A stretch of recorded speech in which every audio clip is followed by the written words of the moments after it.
Ensconced in haze and feedback as Shannon shares. All I know is pain, endless suffering, only pain now. Blood will teach you, you will know me. Is there anything else I can help you with? The produce manager said they've never stocked Crimson Crisp apples. We never stocked that stuff. We never had it. Face it, you can't have your lunch on sourdough bread anymore. Your flatulence during book club is singeing people's nose hairs off. So then you get a delivered message with a picture of your food in front of a front door you don't recognize. This prompts a door tour up the block looking for a match. Good Lord, all these front doors look exactly the same.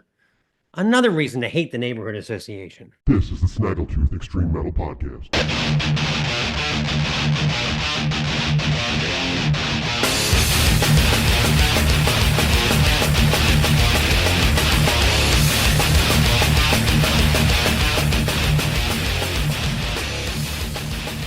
Indeed.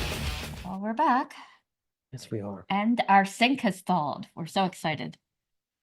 We have one sink that freezes whenever it's single-digit temperatures, which we've had a lot of lately. And it's the kitchen. Yeah, You can take a shower, you can do laundry, but you cannot run the dishwasher. Yeah, so to get the dishes washed the other day, I had to do the Sorcerer's Apprentice buckets down the stairs stuff. It was a lot of fun. But enough of that gay banter. Let's talk about meal delivery services. Which we used to use a lot of because you really couldn't cook in a kitchen without water. Good point, yeah. Yeah, meal delivery services like DoorDash, GrubHub, whatever the toast thing is, they intimidate me. I've never used them. And I'm a pretty tech-savvy guy, considering that I was around for the Jimmy Carter gas rationing program in the 70s. Lucky for me, Stace is a whiz with them up to a point, but I do see some struggles, like the time that you left your work address in there that happens to be 20 miles away. Oops. In your phone, and you started getting angry texts from the driver that said, "This business park is deserted." Well, it happened to be 8:00 p.m. on a Sunday night. So it was like, oh, I guess those hot wings aren't going to be very hot when they get here. Here's the correct address. What do you tip a guy for a mistake like that anyway? Here's the deed to my Toyota Tercel. The transmission's a little clunky, but at least you won't have to make deliveries on a bike anymore. I think I'm intimidated by the whole communicating with your driver routine. After 10 minutes of searching for a driver, you finally get lucky.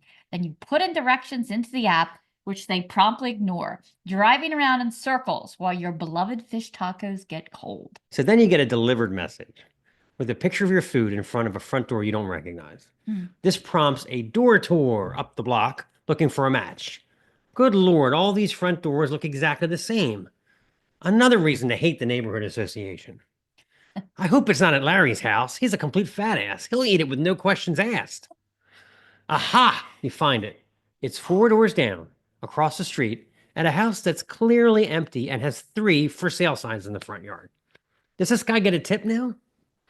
Christ, the restaurant was only 5 blocks away. I could have just picked it up myself. Or you get a pic of your lunch on a bench, 1 floor below in the mall area. Not at all near the upstairs offices where you work. I remember when this happened to you. Just dumped off like a homeless lunch in a plain plastic bag. Crap, and now it's starting to rain. Now I have to look at the photo and figure out exactly which bench and hope that in the meantime, someone hungry doesn't kidnap it while I go on an Easter egg hunt for my Mediterranean tuna wrap. I know we are hard to find, but there on the receipt, stapled to the bag, are my completely ignored precise directions. You know my theory on that. I think he got halfway through the shopping center where your office is and just quit. I think he just went, fuck it. No mas. Yep. I'm out. I think you were his last delivery ever. I'm going back to school. I had a lady call me lost when we ordered to our house, and we live on a short dead-end street. I told her the address, and I'm looking at the app. The dot's still headed away from us. Finally, I resort to yelling, "The yellow house! With me! Standing on the lawn and yelling into a cell phone!" Yes, I'm wearing a blue top as I frantically wave. As opposed to all the other people that are waving. She pulls up and I take my order from her out of her window. She turns to me and shrieks, "Don't rate me badly," like I was going to ruin her life if I gave her 3 stars instead of 5. Yeah. Even more intimidating to me are those shop for me apps like Instacart. It just seems to me like it would be an exhausting conversation. And it stresses me out as they like would pepper you with questions.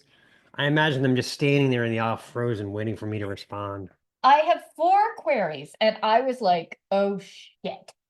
Sorry, I was vacuuming. Fuck, this is stressful. It says he's still looking for 4 items. I kind of start to break out in a sweat. I did this to save time, to get chores done. Instead, I'm paralyzed, staring at my phone, waiting for his next message to come through.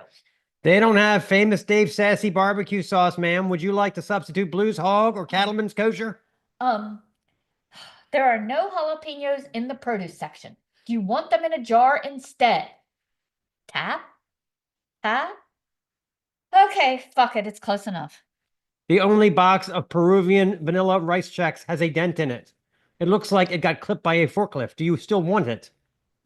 The produce manager said they've never stocked Crimson Crisp apples. We never stocked that stuff. We never had it. They only have Gala, Pink Lady. Please advise or cancel. Jesus Christ, I didn't negotiate this much with my divorce lawyer. Okay, let's talk about our feature interview. Our feature interview this week is with Jense Phillips and Jeff van de Waag of the Belgian death metal band Moss Upon the Skull. We have a great discussion about the making of their fantastic new album, Quest for the Secret Fire, their relationship with the prolific Voidhanger label, and we even discuss Swiss particle accelerators creating dark matter. So stay tuned for that. Let's play a song. This is Dwelling on Charnel Grounds.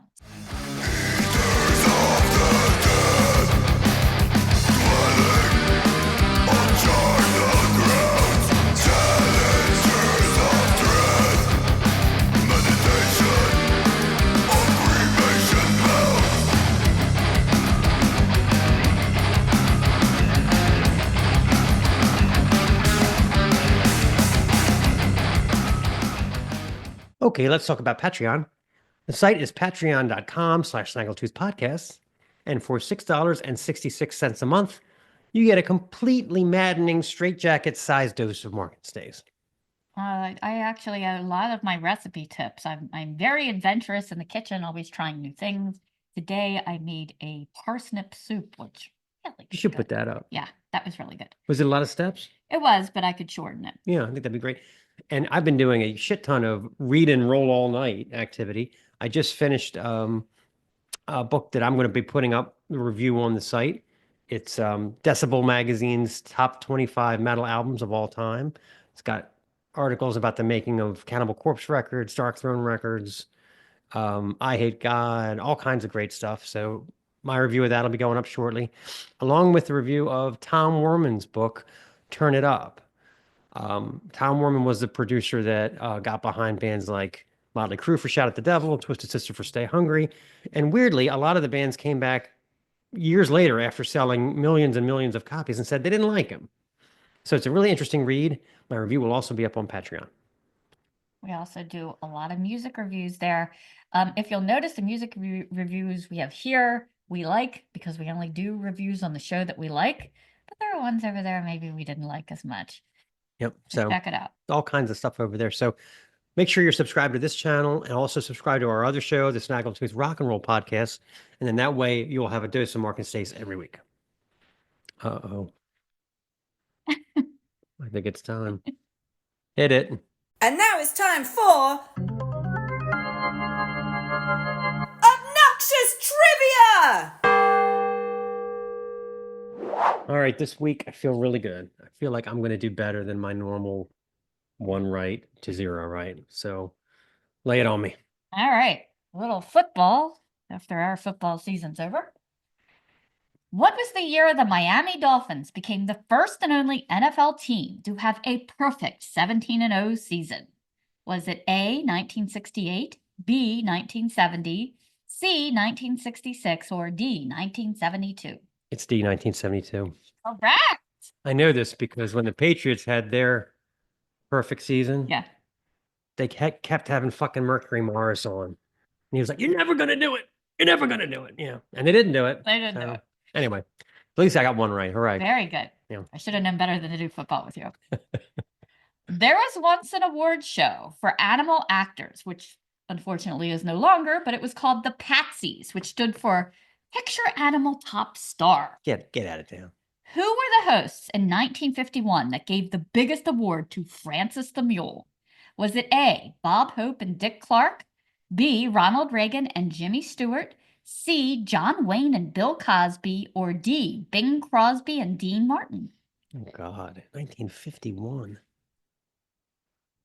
Could have been any of these old geezers. I'm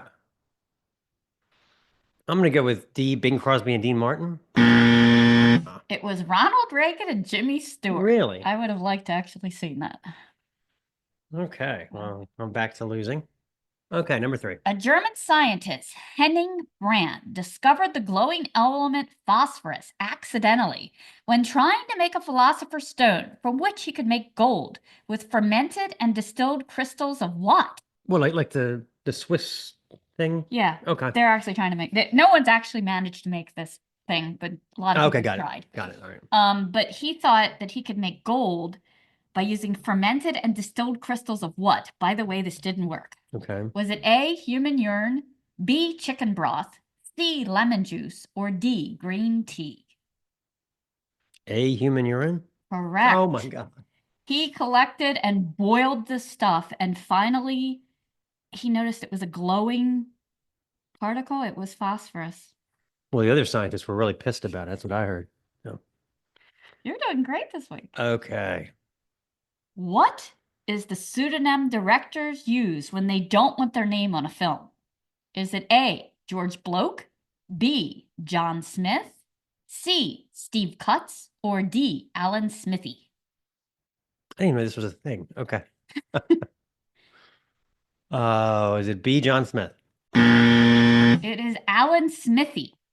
And you can actually Google films by Alan Smithy. Ironically enough, David Lynch, on the cut of Dune, he didn't like to put up Alan Smithy. I did not know that. Wow. So anytime you see Alan Smithy, that means they want to go anonymous, basically. Wait, maybe they didn't like the final version. I don't want my name on this shit. Exactly. And they originally David Lynch was on Dune, but when they redid it, he made it Alan Smithy. Alan Smithy actually has a rating on Rotten Tomatoes. I am going to be Alan Smithying Sharknado 9, motherfuckers. Yeah. Oh, well, this was a fun one. This has been Obnoxious Trivia. 50%? Yeah. Okay, so moving on to our Snaggletoon. I realized we had a really popular segment on the other show that I had never introduced here. And it basically came from our discussion about horoscopes, about how they're so vague. And anybody could probably write a horoscope and you could interpret it however you wanted. So I thought, well, what if there were really specific horoscopes? So we called it Mark's Super Specific Horoscopes. And it's none of this, look for acts of random kindness today, or trust your instincts. No, we want laser accuracy here. All right, so let's start off with Aries. TJ doesn't know what he's talking about. There's no way you should give up on your dream of becoming a professional bullfighter. Keep in mind, the only impressive thing he ever did was sign for the FedEx delivery last Thursday. Taurus, the kids are too embarrassed to tell you, but they don't like your fudge. You are using too much butter, and the results are disastrous. Scale it back to a 1/4 cup per batch, and make sure you're stirring continuously. And for God's sake, it's a rolling boil. Gemini, while some grief is understandable, since your goldfish Swim Morrison passed away a few weeks ago, it's time for you to move on. You've missed 3 weeks of work and gone through 9 boxes of Kleenex. Open the blinds and join the world again. Swim would want you to break on through to the other side, and you can't do that in your pajamas. Cancer, in case you were wondering, it's little Jimmy Bowser down the street that's been stealing your Amazon packages off the porch. I knew it, the little fucker. The next time he offers to wash the car or shovel the driveway, take him up on it and throw him a few bucks, you cheapskate. I know he enjoyed your hemorrhoid suppositories. Leo, the line at the Cambridge post office is going to be long today. They have 3 employees out with unidentified rashes. It would be better for you to mail your package at the Aberdeen office, which is fully staffed. By the way, your wife is cheating on you. Virgo, that smell coming in the refrigerator is the leftovers from Yabba Dabba Sushi Doo that have been in there since last Thursday. Do us all a favor and clean out the fridge. It's practically medical grade penicillin in there at this point, you slob. Libra, it's been a month and Rick still hasn't returned the golf club you lent him. Stop saving him a seat at lunchtime and see if he gets the message. And if that doesn't work, stick his tie in the paper shredder. Scorpio, you need to get back to work on your invention. The center of gravity on your conventional ironing board will remain a problem until you do something about it. Go back to wearing skirts. Sagittarius, I know your mom's little snarky comments have been bothering you, but she only does that because they are still paying for your dry cleaning. You're 51 years old. Don't you think you should start picking up the tab? On a related note, get your own Netflix account. Capricorn, you are never going to make the bowling team if you don't practice at least 3 hours a week. Cutting back on huffing paint thinner will also help. Aquarius, there will be an accident blocking the southbound lane of Route 10 on Monday between 7 a.m. and 3 p.m., so you'll have to take Elm to Lindale. And remember, Bob said if you're late one more time, he's giving away your parking spot. And finally, Pisces. Face it, you can't have your lunch on sourdough bread anymore.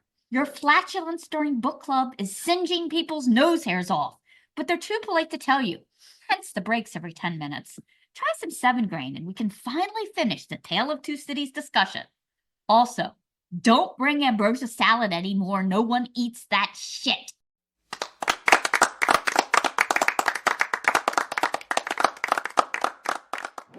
This has been Mark's Very Specific Horoscopes. Okay, let's play a song. This is Moss Upon the Skull, Reprisal from the Deep.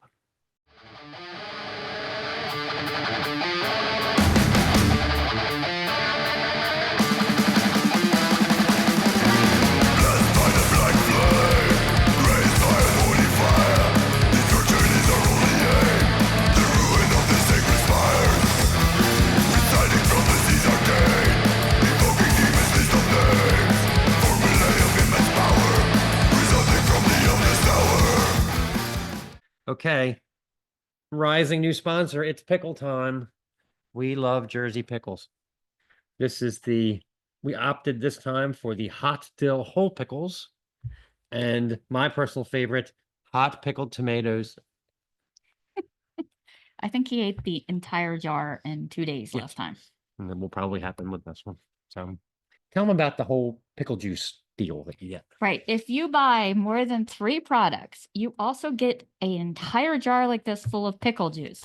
And you might say to yourself, Why do I need that? why do you need that? Although I have heard that some weirdos like to drink just pickle juice. It can be great when you make chicken. If while it's defrosting, you brine it in pickle juice. And I was actually having a problem prior to this because I was doing it so often. I was robbing our pickles of pickle juice. So on Patreon this week, we'll put up a video. Stace will explain how to make delicious, chicken, what is it, like fried chicken? It's, I do it, of course, a little spicy. They are chicken sandwiches using this Chickalika Bam Bam. Yeah. And I've made a few alterations to the recipe and it goes right in your air fryer. Use that pickle juice to brine them. Excellent. You'll never go back to plain old chicken again. So that also is a great use for these. I didn't know that was a thing.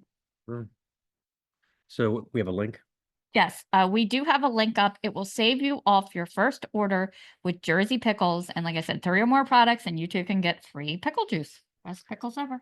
Wasn't it nice to hear from Jersey Pickles? Okay.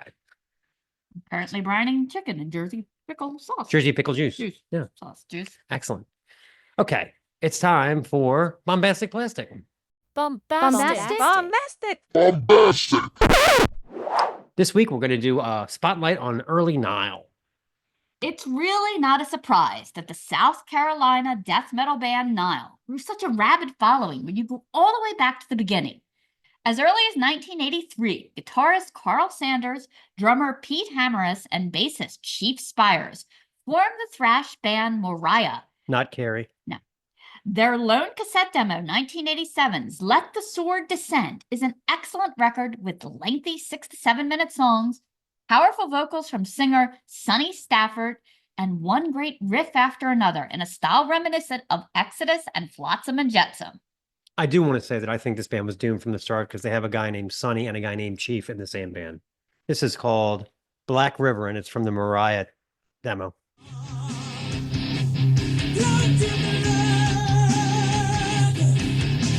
Shutting off the shore of Hades, come to take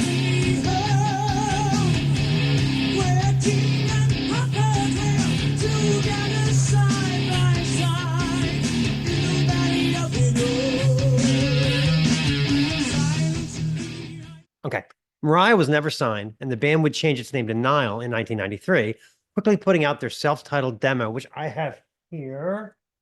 It's repackaged under the name Worship the Animal. This is a reissue from 2011, which I believe it has cool artwork, but it has the worst font/color scheme imaginable in terms of actually reading what it says. Look at that. Oh my God. Yeah, I know, right? Anyway, so it's fair to say that Nile had the vision for their pharaoh-obsessed Eastern death metal theme from the very early stages. While the music on this demo is more in line with early earache stuff like Benediction, it's still crushingly heavy. The track Worship the Animal is a skull stomper for sure. The tribal groove that Pete Hammer lays down is all but irresistible. The band already incorporating those Eastern tinged vocal ohs, suggesting Egyptian themes to come. The song Nepenthe is another mid-tempo cut that steams into blast beats here and there. Stafford's vocals are more of a clean scowl than a death metal grunt, but those minor leanings in some of the lead melodies are consistent with the sound to come. Let's play a song. This is Worship the Animal.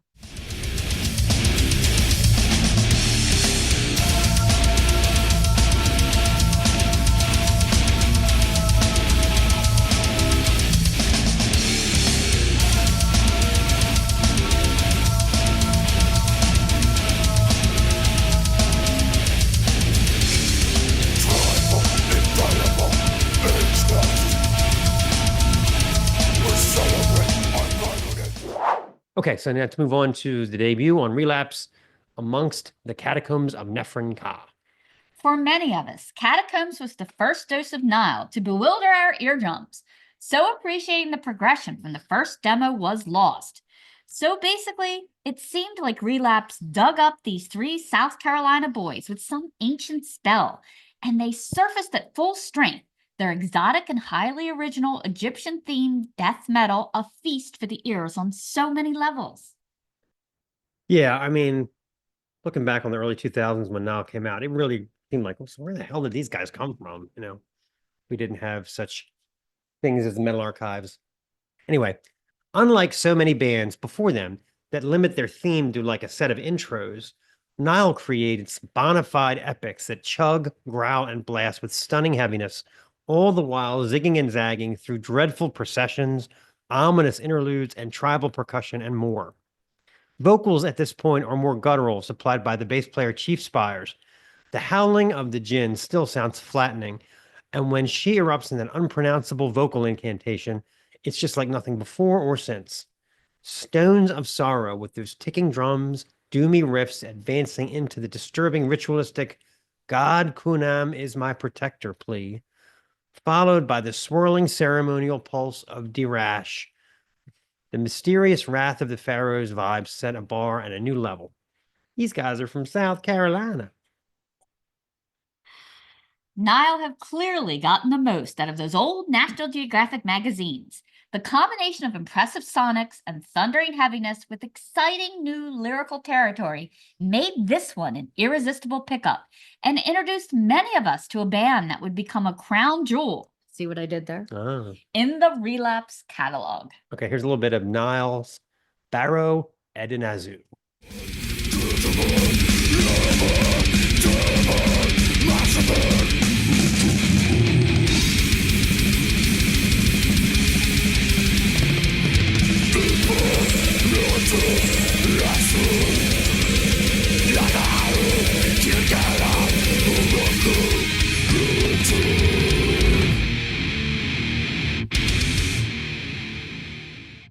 Okay, want to choose the interview? This was our great chat with the guys from Moss Upon the Skull. Their first video interview ever. So everything will be downhill after us, of course. We really enjoyed their chat. They had some great insights into their songs. We went down a couple rabbit holes, including maybe even discussing dark matter and even going into the Golden Compass a little bit. But really great guys, really great album. Check it out. Well, no, I've been a big fan of the band for a couple of years. I love the label you're on. I Voidhanger. I just think it seems like that guy has such great taste in avant-garde metal. You know, it's one of those labels. If somebody's on it, 90.9% of the time, it's worth checking out.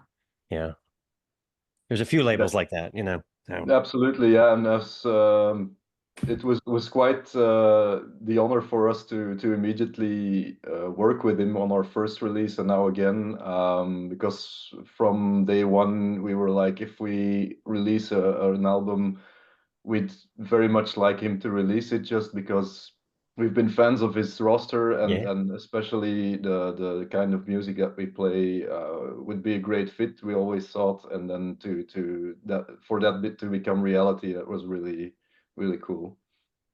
Plus, I don't think he ever sleeps. My God, he's so prolific. His band, what does he do? Two full lengths a year? It's crazy, you know? Yeah, it's really crazy, and that's one of the reasons why we had to wait for such a long time to get ours released, because his once our record was done, his release schedule was already so full for the rest of the year that it had to wait until November, because he's really very prolific, with like 4 or 5 releases every month or so, or every 2 months. I don't know. He releases like 20 to 25 albums per year. I don't know. It's really the quality's there though, definitely. absolutely. And it's always something unique, and especially really seeks out the unique artists and the unique acts that fit his roster. So he definitely has an artistic vision, which we like to share. So yeah, definitely. So thinking back, what kind of was the first heavy music then you first got into where you were like, wow, what is this? Okay, I started out on Metallica, obviously, like so many of us. And then I had an older brother who was very much into hardcore punk as well, Chromax and stuff like that. So I used to look to watch Headbangers Ball on MTV. Yeah. There was some Metallica specials on there, and they used to have a section called Triple Trash Street, and in which they featured, the more heavy, extreme thrash and death bands. And so I got acquainted with, stuff like Morbid Angel and the usual ones, and just took it from there. And delving deep into the underground, basically, as from, getting to know Morbid Angel and the likes. Good gateway one though. Yeah, for me it was like, I remember Cannibal Corpse being in really like a stepstone band, let's say. Before that, always Metallica, of course, was a huge influence, and still today. But once I got into Cannibal Corpse, and then later on I got more into black metal, like Burzum and the likes of the Norway scene. But yeah, really, I think I can remember Cannibal Corpse being the real moment where I decided that this is something that I want to play someday. Yeah. You were talking about Headbangers Ball. I just remember so many times I would sit through all their crappy interviews with like Kurt Cobain or the Bullet Boys, just because I knew they were going to play the new Creator video. And then when they finally played Betrayer, and it was like during the credits, and they only played half the songs. I was so pissed off. I was like, I sat through all that crap for half of a song. Yeah. Anyway, but it was good to have when it was around. So, Yeah, I remember way back when MTV first came out, we couldn't get cable TV where we lived for a while, and I used to have to record Friday night videos and then scramble and watch it Saturday, like I was doing, taking notes so I could act like I had MTV at school. I'm like, oh yeah, I saw that.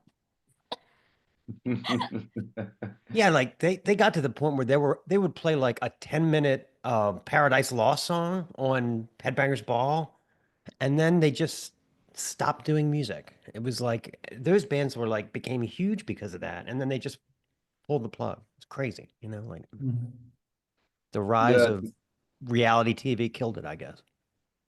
Yeah, I remember seeing more and more of those reality shows on there, and then less and less music. So yeah, it's really a pity. Somewhere in the late 90s, really, it wasn't about music anymore, it seemed. No. I do remember a local radio show as well that highly influenced me. Probably Jense will know it too, the Metalopolis on Studio Brussels, which was also something that, because you mentioned taping, I remember taping the show as well.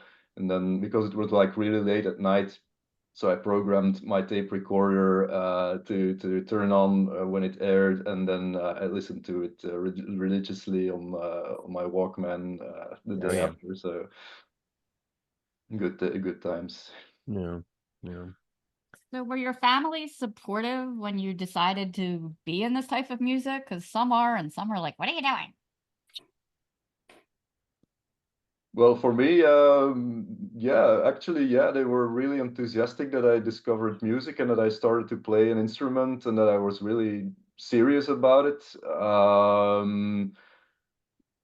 Yeah, I used to be, how it goes with teenagers, really into like Satanism and stuff, and I was like really, how would I say, enthusiastic about it and wanting to be serious because yeah I don't know you're so caught up in it and then my parents were like what and who else is involved in that stuff. They're like asking all kinds of questions, but yeah after yeah in hindsight it's just yeah teenage stuff, it never really was serious. It's more like the philosophy, spiritual type stuff that interested me, and really not the ritualistic side of it. But other than that, yeah, they were always really supportive and encouraging me to play music and be serious about it. So I love the name Moss Upon the Skull. Yeah. I was certain when I Googled it, it was going to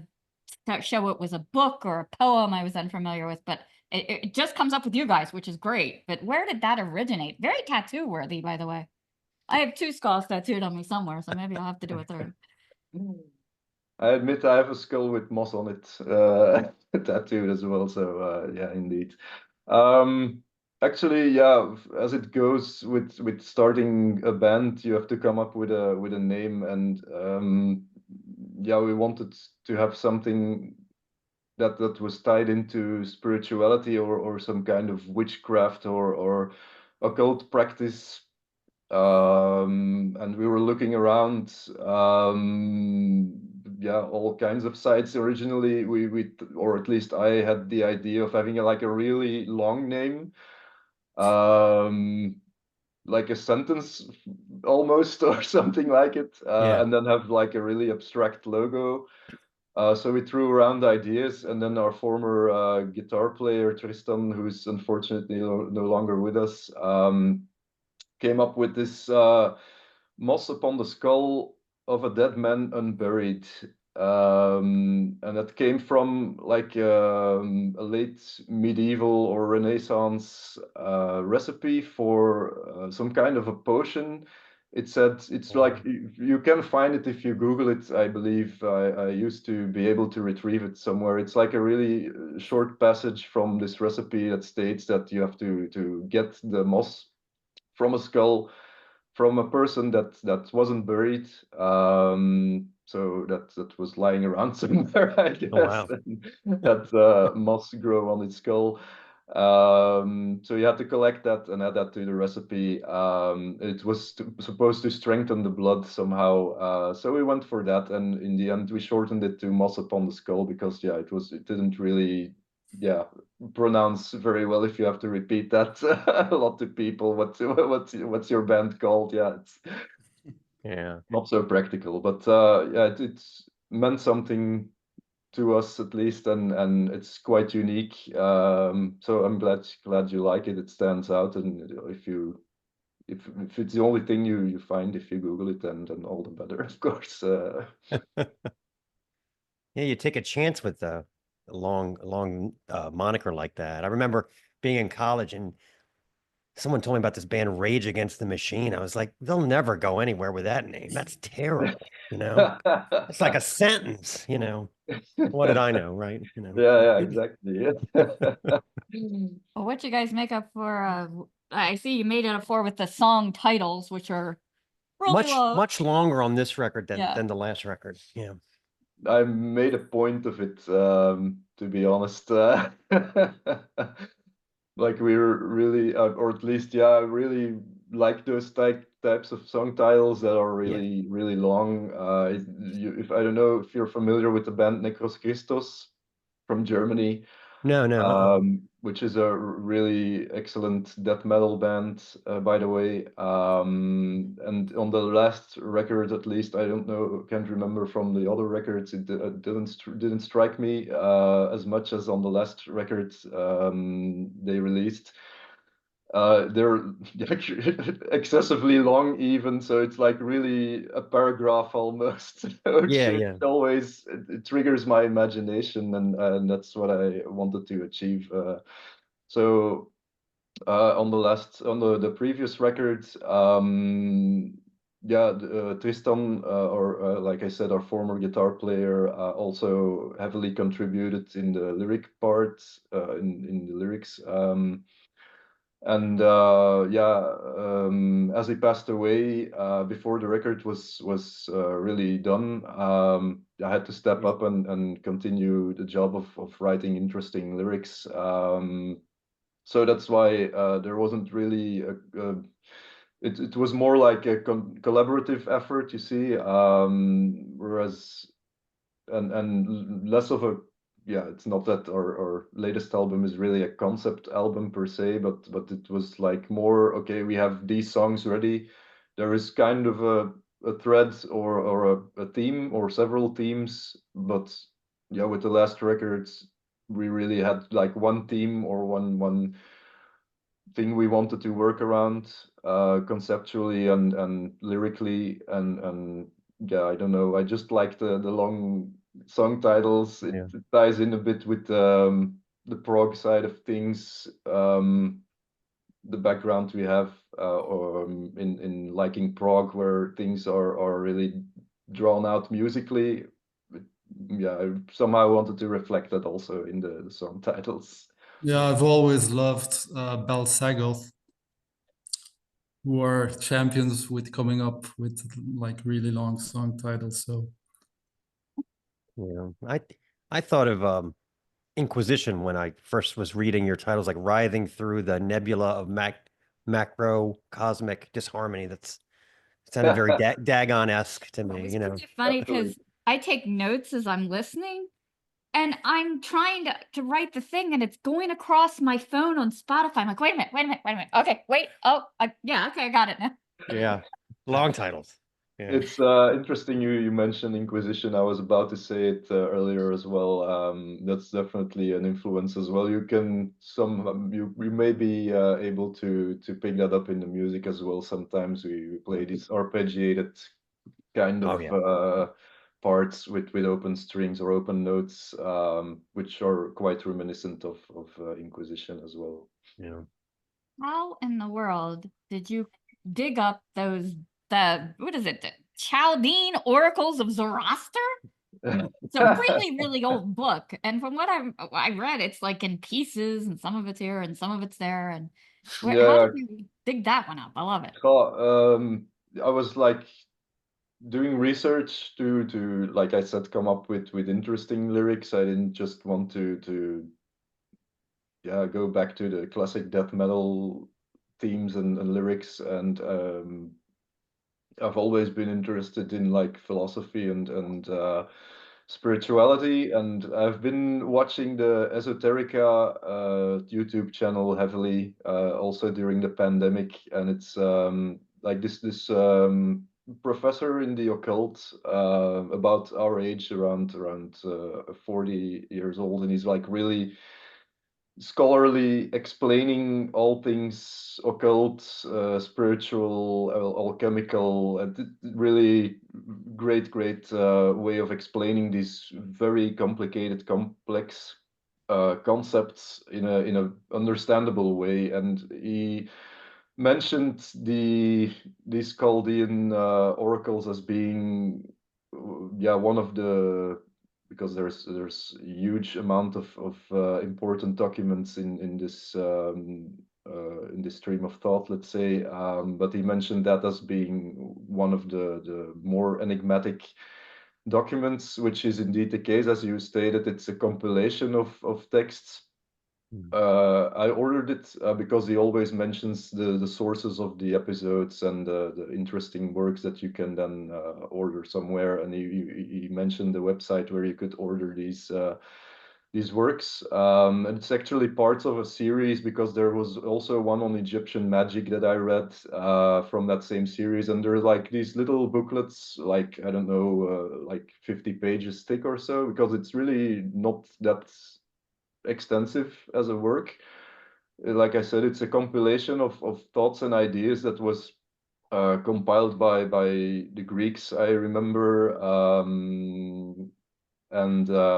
Yeah, that's where it came from, because yeah, they're the Zoroastrian philosophy also has this very how would I put it, the focus on the fire. Basically they have a reverence for fire, and that's also reflected in the title of our album. The Secret Fire is a concept that, among others, came up from that work. So that's where that came from. It reminded me a little bit. I was watching this show for a while called A Discovery of Witches, and there was this book that gave them power, but it was like missing pages. So she's a witch, so they had to go back in time, find the pages, and then go forward in time and like put all this book together. It was crazy. Yeah, if only that were possible. Right. So you have to do that for your next time. You got to go back in time. Write the part two. Yeah. What's the metal scene like in Belgium? I mean, obviously we know Aborted, and we had Axamenta on the show a few weeks ago. They're a good band. But what are some others? I was having trouble coming up with other ones. Well, we just played with a band from the southern part of Belgium called Pacifer, and I was really, really impressed with their show when we played with them. It's like more technical, deathish, human era death metal, but really, really good songwriting. That's cool. Yeah, they're like these. It's a bit comparable to like Void Ceremony in terms of fusion type. Yeah, early 90s progressive death metal.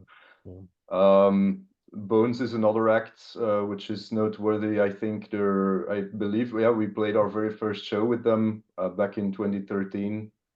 They started out as more like I believe it was like some kind of autopsy styled death metal, but nowadays their first record actually came out on Invictus Records, I believe last year, and it's more early Morbid Angel styled, like this evil type of death metal. Other than that, there's Butcher, also the speed metal machine from the Antwerp region.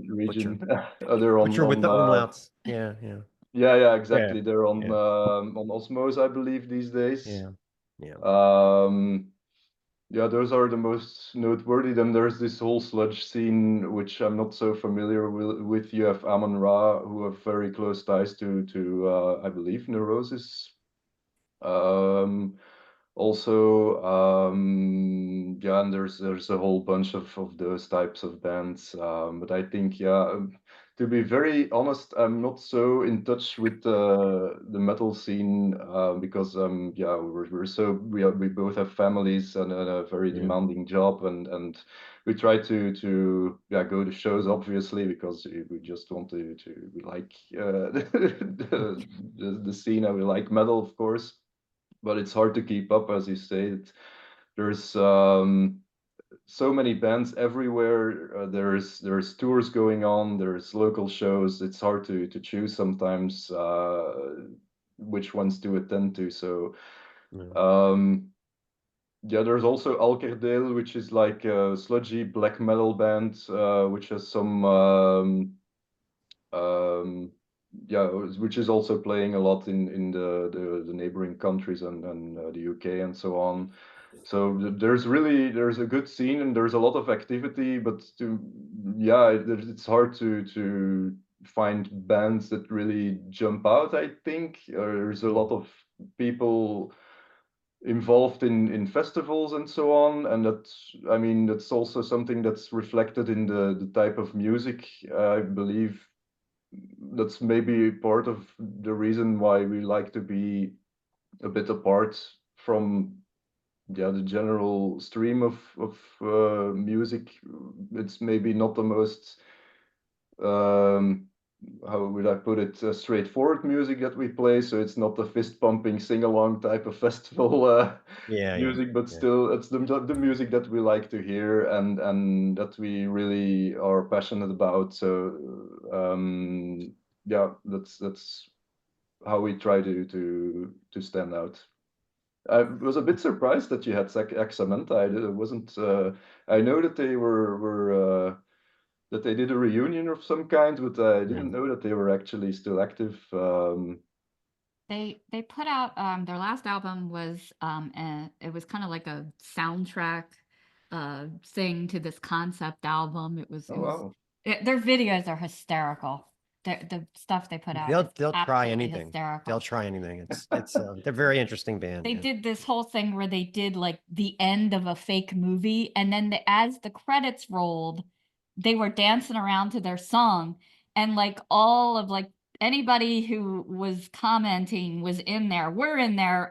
It's I think we're under crying 3-year-old. It says Decay Puck. Yeah. So they put anyone who commented, they put them in the credits of the fake movie. So yeah. Wow, that's really a step beyond what I remember from them from the early 2000s, I believe. And so Yeah. it was that they released I something remember from way back already, but yeah. I remember them being some kind of like a Dimmu Borgir maybe a bit very heavy on the orchestration and so on. But yeah. I think he said that they someone was watching a documentary of the best Belgian bands and best Belgian metal bands, and they were shocked that they were listed. And that led to, and this was only a few years ago, and that led to them kind of getting back together. Yeah. Okay, cool. Yeah, when it comes to the Belgians, when it comes to the Belgian scene, the mighty Ancient Rites is still going strong. Yeah. We just played a show with them, and it's very cool to see them back together. Yeah. That's awesome. Yeah. Well, I wanted to ask you, Metal Archive says that you guys were founded in 2010, but your first single didn't come out till it looks like 2014. So what were you guys just like honing your craft at that time? Or like what I'm always interested when it takes so long for there to be a release, you know? Yeah, definitely. I mean, we really wanted to first of all have enough songs and so on to play live to support any release. We wanted to make sure that it was, would I put it, mature enough to release something that the material, and that's what we still do, and that's one of the reasons why it took a long time between the two albums. Also, yeah, some of the songs on the first album, which was released in 2018, really date back from the early days, from like 8 years before, and so there's really a very heavy focus in our band on fine tuning and on details, making sure that the highest impact is achieved. I would say, yeah, that the transitions are smooth, that it's not just juxtaposing parts, that it's memorable songs. Yeah. And that's the main reason, I believe, why it took so long. Also, we just take a long time to write songs, I guess, compared to other bands. I don't know, Jense, if you remember. Yeah, indeed, it takes us a long time, and just doing rehearsals, you know, listening back to what we did on rehearsal, and then fine tuning it, and it just takes an awful lot of time. And Jeff is really picky on my drum parts as well, so we're really picky on what can go into the song and what needs adjustments and so on. So it takes us a long time. We've only written two new songs since the album, right? So yeah, it's really endless fine tuning, variations on the same ideas to make sure that we really come up with something that's worthy of being recorded. It's we want to do something, or at least, not that we're groundbreaking or anything, I would say, but we want to have the feeling at least that the song that we're putting out there is as a whole something that's completely our own style, and that it fits with the rest of the material that we've put out on one hand, and that it's timeless. Basically, that's our main goal. We want to release something that if we listen to it in 10 years, that we're still proud of, and that it's not dated, that it doesn't sound dated, and also that if you're as a listener, that you can always listen back to it and keep discovering new elements that you haven't heard before, because that's what we also love in the music that we listen to.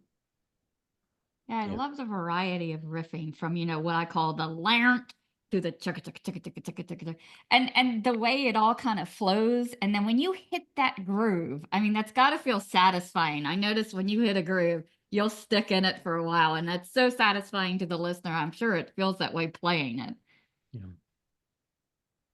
Yeah, definitely. The thing that we always maintain is we use one tempo per song, so the BPMs, beats per minute, are always the same throughout the song, because you have to limit yourself somehow. Otherwise, I mean, I'm prone to option paralysis myself. If there's too many options, I get paralyzed with the variety that is of possibilities. And that's one thing where we decided, because otherwise it becomes really even more of a struggle to get it recorded if you have these varying tempos on top of what we're already doing. So what we're doing is we have this fixed tempo throughout the song, and then we vary with length of a riff, or with doubling, or playing it halftime, or stuff like that to keep it interesting. And that's, I hope, that leads to some kind of a groove or some kind of a unity throughout the song, even though there seem to be, at first listen, I can imagine that it seems to be quite randomly composed sometimes, but you can be sure that a lot of thought went into each idea to make sure that it's something that can be repeated in some form or another, and that it's contributing to the whole. Yeah, it comes across really, really well with all the different ones. And oh my God, the drumming on this thing is just like, you must need a Lars masseuse when you're done. And I love your symbol. I wish I have one, because it's not the case, unfortunately. Well, is the limiting the BPMing, does that make it a little easier on you, Jense? I mean, yeah, I mean, it's what we came up with as an idea from the very start, to just come up with one BPM per song, and then as Jeff pointed out, doubling, halftime, all that stuff. There's not that many riffs per song, actually. But we try to do some variations on the main themes, and but yeah, the drumming is quite challenging, and it takes a lot of rehearsing to get everything right. But I'm glad that you're liking the groove of the things. That's something that is really important to myself. You have a very distinctive sound, and the way that you guys take your time is great, because there's so much pressure now because everyone's got a home studio, and we got to feed the Spotify algorithm and all that stuff. So it's nice. I really think your attitude is refreshing. Yeah. It's good that you mentioned that, because I really get very annoyed even by that type of culture. And it's not that we consciously take a long time, it just takes us a long time because of the type of music that we want to put out. But on the other hand, I'm happy that it takes us so long in a way, because it's really going against this culture of you have to release something and you have to be drawing attention to you, because otherwise people will forget about you. And that's also the thing that I like about Voidhanger as a label. They're really not putting any pressure on us. I mean, it's we've had in the past, I've dealt with labels that or been in bands where it was expected to release something every 2 to 3 years. And of course, in if you want to be successful these days, that you have to play that game, I guess. And it comes with the being in a band. But on the other hand, it's really stressy, obviously, but also it impacts the quality, I feel, and it's hard for me to be creative under such stress to come up with refreshing ideas. At least for me, I guess there's people who thrive under that pressure, but that's not just not for me. And I'm really glad that Luciano from Voidhanger is really not even about playing live, because also there is some labels, they really insist on, we only release your stuff if you play live to support it. And I'm like, okay, sure, we like to play live, of course, as much as possible, but I mean, it can't be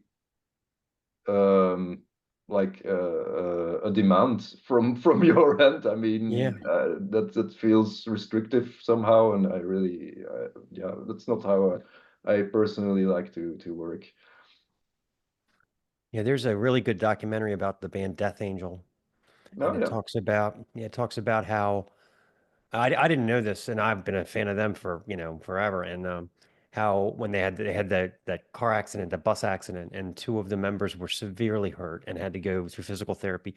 But the label had them under so much pressure to tour that they were forced to go out with replacement members. And they knew that the band was going to be over after this tour. And they weren't concerned that whether the two of the members would ever be able to walk again. It was really bad, right? And he just said after every show we just sat backstage and cried. Wow, it's really powerful. I'm just like, wow, So, I mean, I haven't seen it. I'll check it out. Yeah, but that's really that's not giving you the right atmosphere to be creative or to be productive as a band. I mean, I can't. Right, they were like 19, 20 years old, crazy, So that's very unreasonable. So just the pressure, to say the least, yeah, you're crazy. Or we've run across bands where their label wants them to make, 3 music videos, and just they want them to make it, but they don't help them make it. They're just like, just think of something, Well, that still happens now. Yeah. I guess so, and it's already a huge investment in not only in time but in money to be a musician and to record music and to put it out there, and then on top of that come up with these videos. You have to really be, whereas in the past you just had to focus on writing good music and be the best musician that you could be. These days it's just expected that you're part musician, part manager, part producer, part engineer, part marketeer, part social media expert. I mean, that's really too much. I mean, I can't do all that. We could always do the, just drag all your stuff out in the middle of the woods and film something. That seems to be a go-to. That's a lot of bands do that. Yeah, it seems like. That can work indeed, but I mean, it's really not. I mean, if we would like to release a video, it would need to, I don't know, to go with the music and be of the same quality, and needs to be, like I said, it would need to be timeless, and we don't want to be ashamed 10 years from now to look back exactly. at it. And I mean, it would again take us 2 years to get it done. probably. If you get help from a label or a team that's behind you, of course, sure. Like, I don't know if you've seen the Blood Incantation video. Oh wow! Like the 20-minute one. That's really, really impressive stuff. Yeah. But if you see the credits, it's like 20, 30 people or more that have worked on that. I mean, and you can imagine the budgets that are behind that.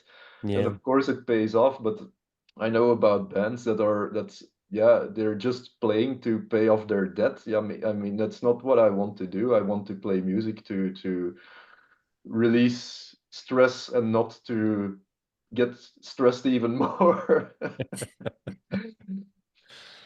Some of your titles really piqued my interest. The crazy one with the Hallatio experiments in the subterranean citadel. I was like, what is that? Well, I'm glad your interest is piqued. That one is particularly about the Large Hadron Collider. If you know about that, that's Yes. the particle accelerator that they built in Switzerland. I mean, I think it's part in Switzerland, part in France, or something, because it's Supposed to really, be something really with a new. demon. So it's a subterranean type of facility where they accelerate particles to simulate the origin of the universe. Like they want to see how matter behaves at super high velocities in specific conditions to simulate like the Big Bang and the effects after it. They've also been involved in creating dark matter, so that's something I discovered, yeah, also through watching documentaries and so on. And then there's also this theory that every particle has an anti-particle.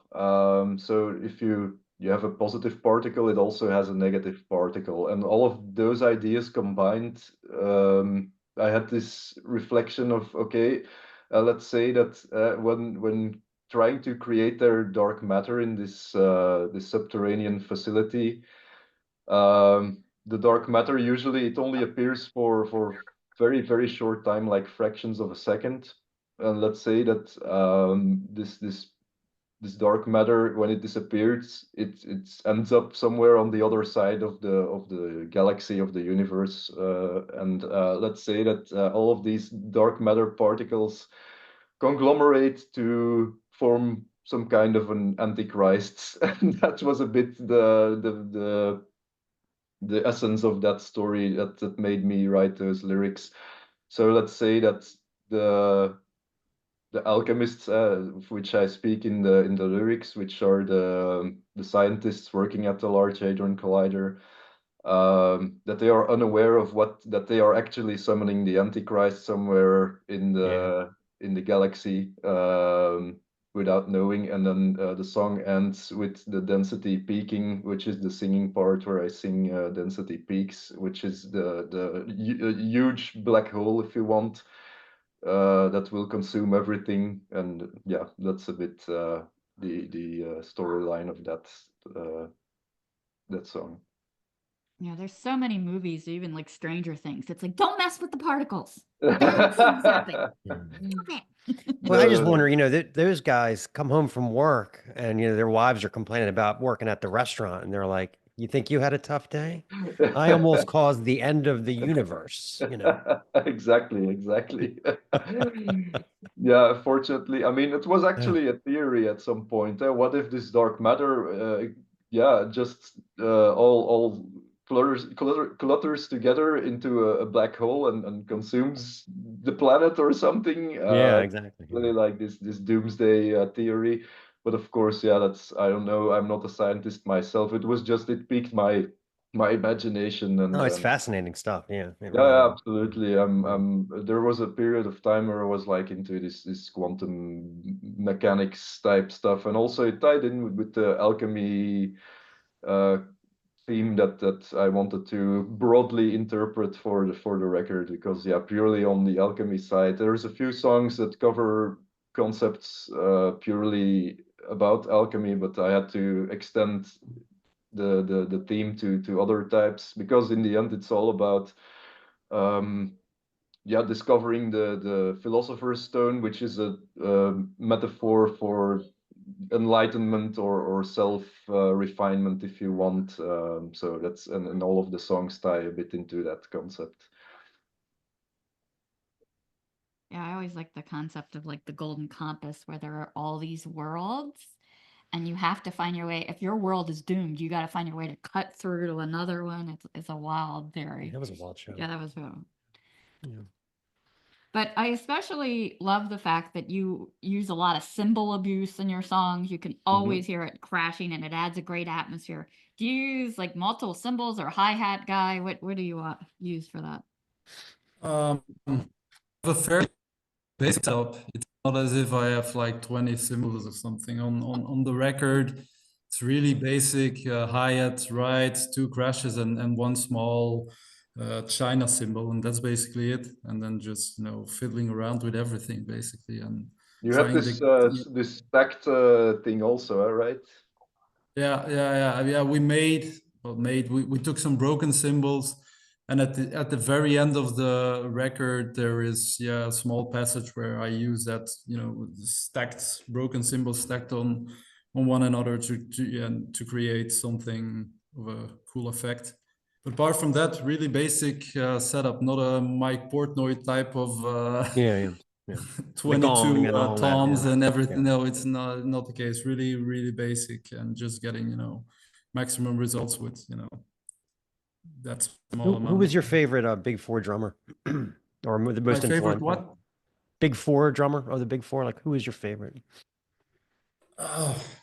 Drummers for myself, I'd have to go with Lars, obviously. Lars from Metallica is the guy that Very started it all creative. for me, and I'm still a very, very big fan of his. Obviously, his work nowadays is not what it used to be, but Well, yeah. you know, if you look at him, you know, the And Justice for All tour, for instance, you know, the live shows that they did at that time were just spectacular when it comes to me. Mike Portnoy was a really big influence on myself as well, because after being into, you know, metal and extreme metal for a long time, I ventured towards the 70s prog, but it was the gateway band was, I guess, was Dream Theater at the time, because, you know, they talk in interviews about about King Crimson, about Camel, so I checked out all that music as well, and within the prog scene, I mean, there's so many great drummers. I'd have to say Bill Bruford, definitely, from Yes and King Crimson, drummer from Camel, Gentle Giants drummer. I mean, there's so many great drummers, and when it comes to extreme metal, I'd have to point out Proscriptor from Apsu was a huge influence in Texas, I think, on my playing, and Sral, the guy from the Norwegian band Vedbwensende, was also a huge influence in my playing. Very avant-garde album, yeah. What he used to do with fire as well, he didn't play drums at that time, but, you know, that whole, as you put it, avant-garde take on metal was a huge influence. So, but there's so many great drummers out there. I mean, did you have any jazz background? Because you do some seriously intricate work. It's all self-taught, basically, just by listening to huge amounts of music and very different styles of music. I'm a huge follower of I don't know if you know the electronic music act Outtro, which is a lot of breakbeat stuff, and but they have, you know, great drums, and you know, the early drum and bass scenes from the beginning of the 90s, all those, you know, influences. I try to, you know, make somewhat of a synthesis in what we do, and not just have it, you know, purely straightforward extreme metal, but taking, you know, all these influences and trying to come up with something a bit different. Your albums have a very live feel. Are they recorded live, or are they put together with tracks? Because it sure sounds live. I tracked the drums, just the drums, and then Jeff played along on the last record. But it's, you know, we try to do them in as little as takes as possible. So basically, what we do is, you know, do 3 takes of each song, and then build one great take from those 3 takes. But it's not as if we spend, you know, like a week on one song. Just try to get it done as, you know, as quickly as possible, and just trying to capture a good live hype, as you pointed out. How much have you guys been playing out over the last few years? Excuse me? playing shows. Show wise, like how Oh, much show-wise. have you guys been playing out over the last few years? Okay. Not very much actually. Unfortunately, we'd like to play a lot more. But yeah, of course, we've been writing the records, and it's hard to get on stage if you haven't got anything out. So I've tried to reach out to promoters, and of course, I'm always on the lookout for tours that need supporting acts or stuff like that. But yeah, we've been really focused on getting the record out. Actually, it was written in just before the pandemic. All the songs were virtually ready, and then during the pandemic we lost our former bass player who left the band, and actually had the intention to record it. I don't know, when was it? 2021 or something. But yeah, of course, the pandemic set everything back, and then we had to still record and mix, and then had the huge release schedule from my Voidhanger to keep into account. So really, now these days, we've played a couple of shows at the ending of the last year in 2024. We still played a few shows, and then now we've the first one coming up is the 1st of February, which is actually the release party for our new album. Because we didn't want to schedule it too shortly after the official release date, because it's always a gamble if you will have the records or not. And so I've seen bands having their release party without the records, which is a bit embarrassing, and we wanted to absolutely avoid that. We wanted to have shirts and the physical copies in our hands, so that's why we scheduled it a bit later. And then after that, we've got some shows. I think we've got one in March. We've got some in the purpose is to play at least one show per month. It's not our purpose to play every weekend in every bar or stage that's possible.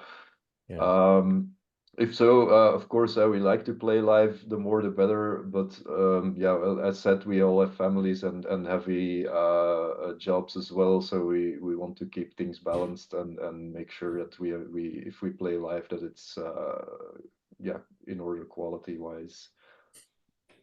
Yeah, very cool. Well, we play a game on the show. So the game is called Blaspheming Monikers. Okay. On the line is one bravocado. Could be yours. So the way it works is I have 5 band names in front of me on this envelope from the Metal Archives. One is fake, one is made up. So I want you guys to take turns guessing which one is not a real band. Okay. Okay. There's a theme. The first band is Cookie Corpse. The second is Clown Corpse. Third is Pagan Corpse. 4, Golf Corpse, and then finally Dancing Corpse. So which one of those sounds like it is not a real band? Golf Corpse cannot be real. They are real. They are thrash from Canada. They have an EP that came out last year, and it actually has a little golf course drawn on it.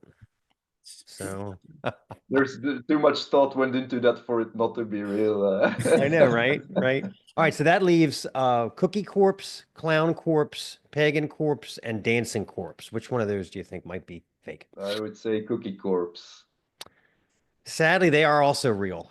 Death metal from Los Angeles, and the album that came out last year is called Eating Gingerbread Man Alive. It's an EP. I'm gonna look these guys up. Yeah. No, the one I made up is Pagan Corpse, which I thought was a pretty cool name, but there isn't a band called that. Yeah. Dancing Corpse is from Indonesia, and Clown Corpse is UK melodic death metal. So. Unbelievable. I wanted to ask you, the spoken part on the quest for this secret fire, did that come from anything? Was it a sample or? No. It's just me reciting my lyrics. Very British English. Yeah. It was a challenge not to sound too non-English. Yeah. But yeah, it's just me. I'm sorry to disappoint. No, you have to be really careful with samples now. Remember in the 90s, bands could just take anything they wanted, and then I guess all the lawsuits started happening and I remember yeah. Aborted being sued at some point for Yeah, using the American Psycho one. right. Right. And I was amazed because they weren't so high profile yet, I thought. But yeah, apparently They they got. wanted all the $13 that they made from that record, you know. Yeah, exactly. I can't remember which one it was. Was it the Archaic Abattoir or was it another one? I can't remember. But yeah, I remember them. But yeah, samples. I mean, so all the cool samples have already been used so many times. I think you have to take one from a recent movie in order not to be and real quick about it and be very obscure, so as Yeah. not to get sued. But yeah. Yeah. I've had bands use really, really old, like Twilight episodes when they were still black and white. Apparently that's safe, so. Yeah. Okay, With good Twilight to Zone, you know. mean? Yeah. Oh, okay. Yeah. It's crazy what Burgess like Meredith. polarizes that. I was talking to my boss about this old one that has William Shatner in it, and the sandwiches are like what 45 cents in the episode. It's so old. And then as soon as I said that, he was like, "Oh yeah, that's the one with the napkin holder that gives you your fortune." I'm like, "How do you know what I'm talking about? That's crazy." Yeah. So Twilight you're Zone. doing another project. It starts with a D. I don't want to kill it. That seems like the lyrics there are mostly in Dutch. Which language is harder to write in? Good question. Actually, I think Dutch because yeah, you're used to listening to metal with English vocals. So I put it as a challenge for myself to write Dutch lyrics as well, and yeah, quality lyrics preferably, because there's already a number of bands doing so as well, of course. And I did a black metal project over the pandemic where I challenged myself to write French lyrics as well. Oh, cool. Wow. Yeah. So yeah, it's yeah, I have a thing with languages, let's say, but yeah, it's actually it's hard to come up with lyrics. Period. I mean, it's really not something I'm. That comes easy to me. To be honest, I really need to do research properly and then be triggered by one good idea and then yeah. I mean, once I have an idea about which to write, yeah, what that I want to write about. Usually, it's the same with the songs. Usually, it's just one spark, one idea that I think is good enough to base the rest upon. But yeah, it's really the lyrics. I dreaded the process of Yeah. writing lyrics because it's really something that I need to push myself to do it.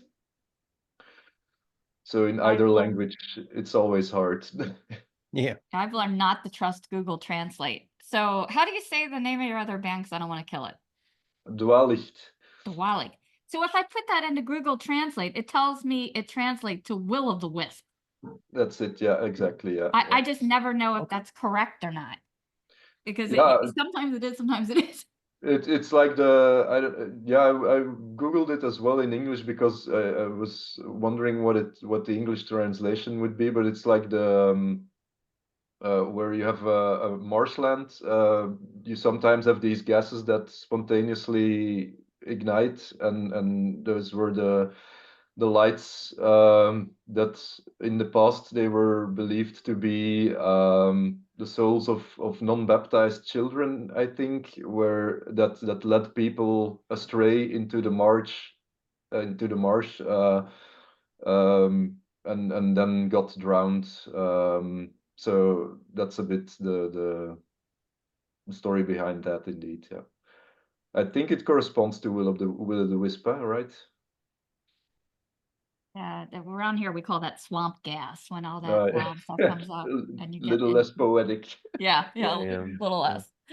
We discovered this band we reviewed a couple weeks ago called Trarha, and it's a one-man black metal band. I think he's from Mexico. Mhm. And everything he writes is in his own language that he created, and it has very specific grammar rules. And Wow.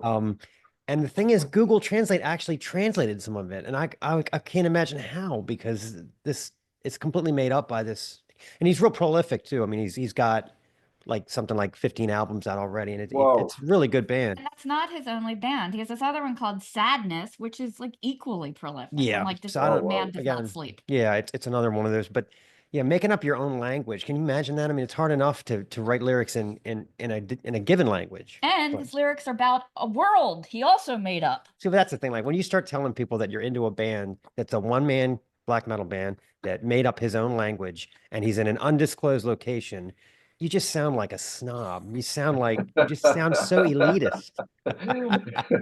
Completely, yeah. Yeah, I can't imagine the effort that it would take to come up with your own language. I mean, yeah, it's really inconceivably hard, I must imagine. Yeah, this younger generation, they impress me with their abilities sometimes.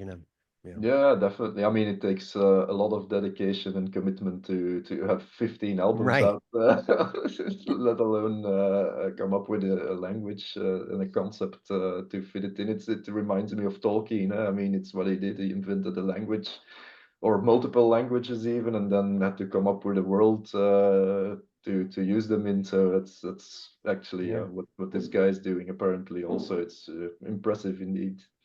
When I was that age, all I cared about was beer and females.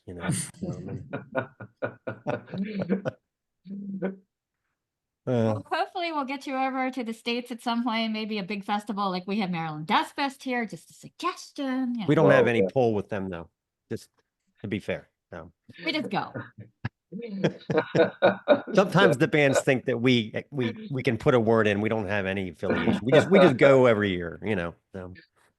Okay, I've never been there. I think we've had the equivalent in the Netherlands. There's this Netherlands Death Fest, I believe, which is somehow tied into the Maryland Death Fest, I think. Same But, people, yeah. haven't been there, to be honest. I've seen Maryland Death Fest, of course, and yeah, obviously, if at some point that would be a possibility, of course, we wouldn't hesitate. Yeah. The sounds of decay!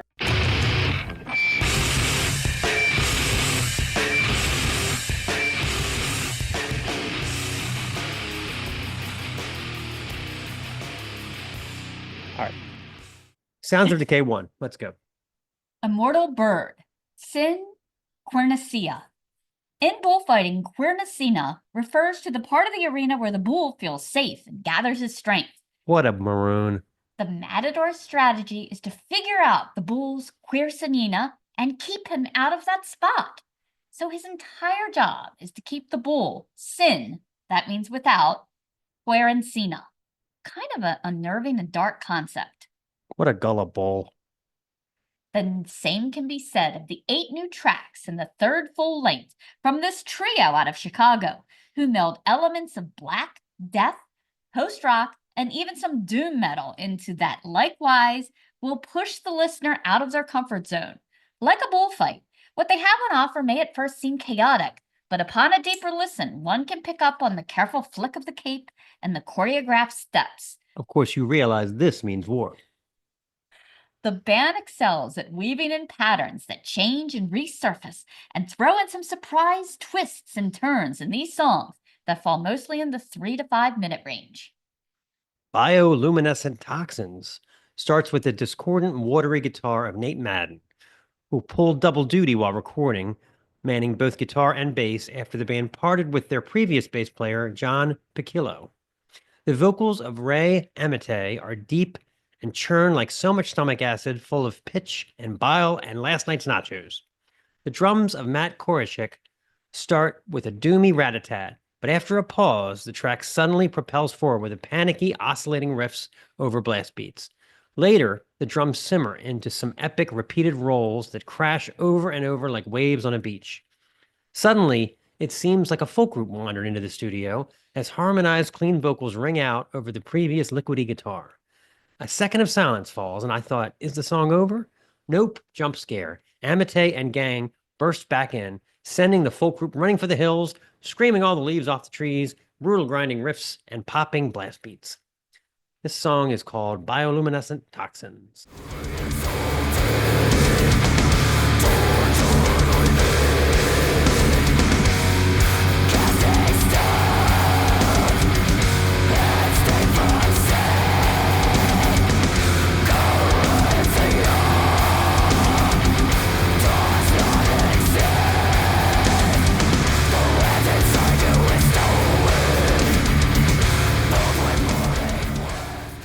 Consanguinity is another complex track, which starts off with dinful guitar larynx and drums that slam bang and roll before the inevitable takeoff into the blast beat stratosphere. The bass line shifts underneath, restless and brooding. There is one interlude of quiet full notes and a spectre reverby synth tone. Tempo shift in and out of acceleration. There is a great breakdown where the guitar wails out a crestfallen melody on repeat over doomed drums, like a blackened version of Enter Armor. Near the track's finale, everyone takes off in an all-out sprint that swells like an alarming pace before it all just drops, and all that remains is a staticky hum. Plastered Sainthood. Querencia is a full-tilt whirlwind of blast beats and more clanging than a can in the dryer. Amate growling contemptuously, bask in the sun, swallow pure nectar, drink milk and blood, feel sick and wonder. Another standout moment is when guitar whines interchange with Satan Take the Wheel speeding drums before the track bookends by reprising the style of the intro. I think my favorite is the title track, Sin Querencia, that starts with some snappy, crunching riffs that evolve into witchy, cackled oscillations over bat out of the hell drumming. The hook that will grab you by the heel are the 3 quick repeated chord riff lines that just keep falling like so many blows over palpitating drums, a pattern that resurfaces later in the track after a chimey smooth out. Hard panned riffs practically stick their tongue into your ear with tremolo edges. The trio has really evolved into technical and intricate songwriting, filled with raucous vortex of metal that is a marvelously controlled chaos. The band says of the themes on this album, the listener needs to understand that it is all connected, the fascism and chronism and collective unconscious across the globe. Fans of Deathspell Omega will be happy to take a step over to Immortal Bird, as they carefully, like a matador, keep us out of our comfort zone and make us keep on at full charge. What a nincow poop. Let's play a song. This is Sin Querencia.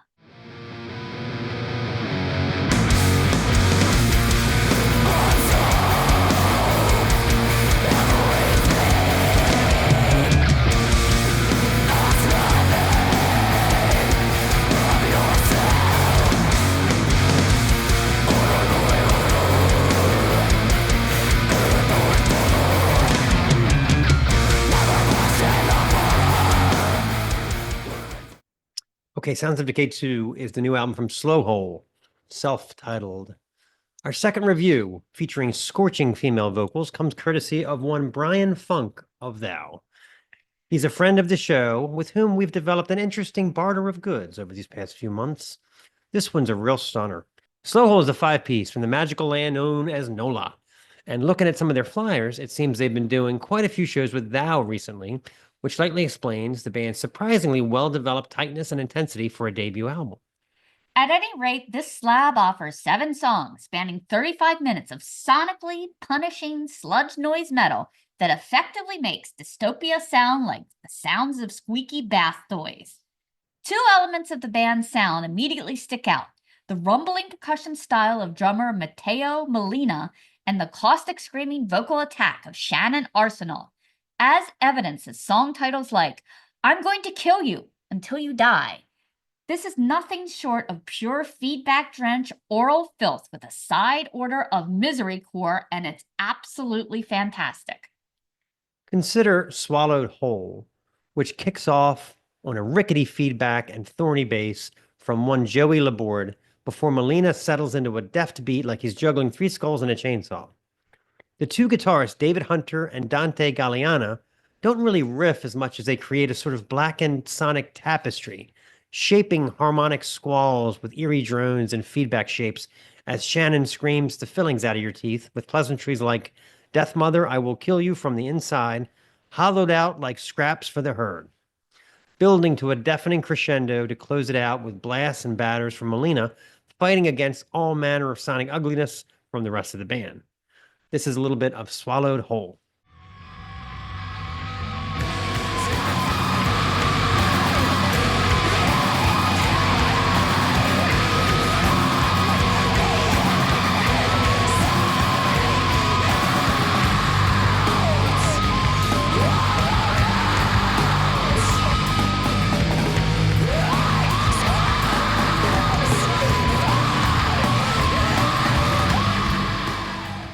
This thing is pretty solid from front to back, but another standout is Only Pain and Suffering Will Make You Realize Who You Are. That's a mouthful. Which kicks off with the rare clean guitar melody, then advancing into an interesting My Bloody Valentine style riff, ensconced in haze and feedback as Shannon shares.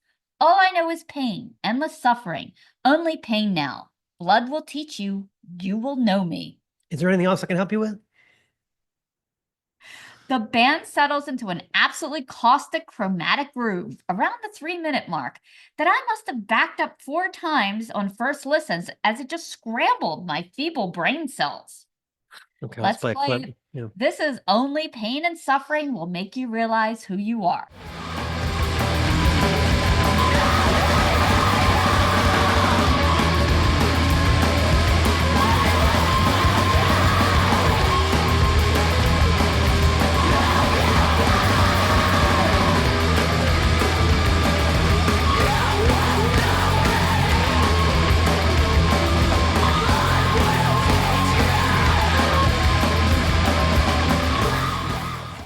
There you have it, the debut from Slowhole. Bitter, twisted, depraved, and capitalized. Too bad I heard this after I put together my top albums from 2024, but special thanks to Brian Funk for sending this one our way. Personally, I think they should call the next album Whole Asylum. But that's a band decision, obviously. Okay, Sounds of Decay 3 is Putrid Vomit Christ's album Perpetual Intercourse. Day in the life around here. A couple of months ago, we wandered like some cosmic Billy Blythe into the realm of the Polish Gods of War label, and were so taken by their inventory of filthy sonic punishments from around the world, we lost track of time. Meanwhile, the owners had already finished the books, taken out all the trash, and swept the floors when they politely had to ask us if we could please come back the next day. One such band that we were quite enamored with was the Vietnamese duo known as Putrid Vomit Christ. They've been rather prolific since forming last year, cranking out both a live demo and this impressive studio demo, Perpetual Intercourse. A half hour of death metal so blackened, you'll be tempted to send it back to the chef. The duo consists of one Deo Hong, formerly of the band El Crossed, as well as ex-Bloodshed guitarist Hai Long. It's obvious from the first listen, these two have developed considerable performance and songwriting chops, as these 5 songs offer epic runtimes, riffs for miles, and raspy demonic vocals, delivering the gospel of the putrid with power and finesse. These songs take their time in the most delicious way. Take, for example, Dissecting an Incestuous Dream, a song that takes off on a battering, doom-laced riff for over a minute before any vocals are offered. A couple of minutes in, Hai Long uncorks the first of a few gloriously Celtic Frost adjacent riffs, and the track cycles through them smartly. Hong scowling, gouge the carnal impression, indulge the seeds of profane delusion, as Long weaves in some surprisingly hooky guitar fills / solo pieces along the way that add a Lovecraftian sort of vastness to the band's sound. Quite impressive for their first studio demo. Okay, let's hear a little bit of Dissecting an Incestuous Dream.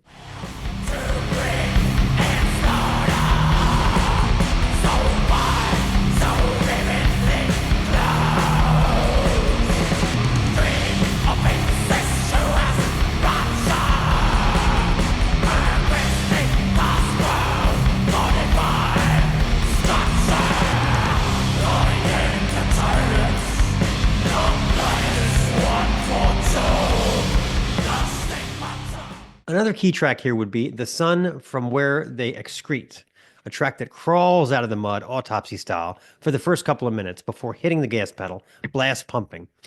Huang offers torturous screams as the track pushes and pulls between wounded crawl and pounding speed via drums that you would never believe are actually programmed.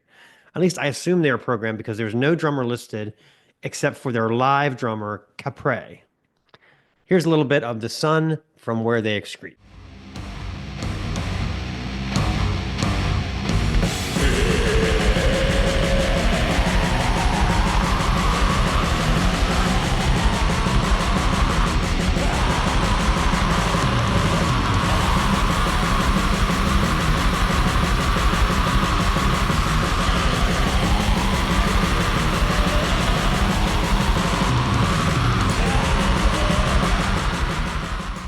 So as you could tell, for fans of doom-laden witchy metal like the aforementioned bands, get over to Gods of War and check out this impressive young duo stat. Plus, if you've got an afternoon to kill, head over to their website and be forewarned, 1 minute you're examining Grave Heresy vinyl, and the next it's closing time. You don't have to go home, but you can't stay here. We did it, yay. We brought back super specific horoscopes. We did, and we did it It's been a while. smashingly. Yes, we did. And we discussed the joy of Uber Eats drivers. As soon as I started writing that, I thought Stace was going to have a lot to say about this. Yeah, my office is extremely hard to find because if you put our address into the GPS, it takes you 100% of the time to the wrong place. This is why I put in all the directions and they are promptly ignored. As always, yeah. I'm always shocked when they walk in the A office. huge part of your job is going out to the parking lots and waving people down. Patients and Uber drivers. Coming outside. This has been the Snaggletooth Decay Extreme Music Podcast. Special thanks to the guys from Moss Upon the Skull for appearing on the show. Snaggletooth theme by Gustav Jord of the Fleshed.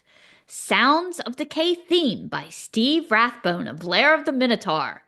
Sounds of Decay bands. So in addition to checking out Moss Upon the Skull, also get over to Slowhole, Putrid Vomit Christ, and Immortal Bird. All content 2025, the Snaggletooth Decay Extreme Music Podcast. Idea. Mark super specific weather reports. That's great. This is the Snaggletooth Extreme Metal Podcast.